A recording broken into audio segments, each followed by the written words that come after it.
আর পরিবহনের ক্ষেত্রে আমরা বলতে চাই, আজকে আমরা একটু ভোক্তাদের কাছে একটু শুনলাম কমপ্লেন, যেহেতু ঈদুল আজহা আসতেছে সামনে, ঈদুল ফিতরের সময় আমরা কিন্তু ব্যাপক মনিটরিং করেছি, আপনারা দেখেছেন, এবং তার সুফলও ভোক্তারা ভোগ করেছে। তো আমরা আজকে বলে দিয়েছি এখানে কাউন্টারগুলোতে যেন অবশ্যই বিআরটিএ কর্তৃক নন এসি বাসের যে নির্ধারিত মূল্য রয়েছে, ভাড়া রয়েছে, আদায়যোগ্য ভাড়া, তার চেয়ে 1 টাকা বেশি কেউ নিতে পারবেন না। এবং সকল ভোক্তাদেরকে বলছি, টিকিট ক্রয়ের পূর্বে আপনারা বিআরটিএ কর্তৃপক্ষ কর্তৃক নির্ধারিত ভাড়া দেখবেন। এখানে একটা ভুল মেসেজ থাকে যে আগের ভাড়া পরের ভাড়া। আসলে আগের ভাড়া পরের ভাড়া কিন্তু কখনোই আইনে আমলযোগ্য বিষয় নয়।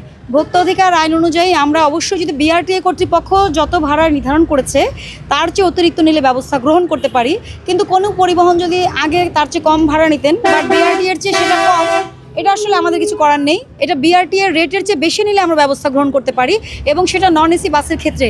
এসি বাসের কিন্তু ভাড়া বিআরটিএ কর্তৃপক্ষ নির্ধারণ করেনি। তো এখানে একটু ভুল বোঝাবুঝি হয়, অনেক সময় কমিউনিকেশন গ্যাপ হয়, ভোক্তারা এগ্রিভড হয়ে যান। টানা ৭ম-বারের মতো বেস্ট টিস্যু পেপার ব্র্যান্ড হিসেবে স্বীকৃতি পেয়েছে বসুন্ধরা টিস্যু। আরেকটা বিষয় বলছি, ভোক্তা অধিদপ্তরে অবশ্যই আপনারা অভিযোগ করতে পারবেন, আমাদের সিসিএমএস সফটওয়্যার আছে, হটলাইন আছে, কিন্তু অবশ্যই যার বিরুদ্ধে অভিযোগ করছেন তার সুনির্দিষ্ট নাম ঠিকানা প্রদান করতে হবে। শুধুমাত্র গাবতলী কাউন্টার বা এই যে বাইপাল কাউন্টার এভাবে দিলে কিন্তু আমরা হিয়ারিং করতে পারি না, চিঠিটা আমরা জারি করতে পারি না, মানে শুনানির নোটিশ।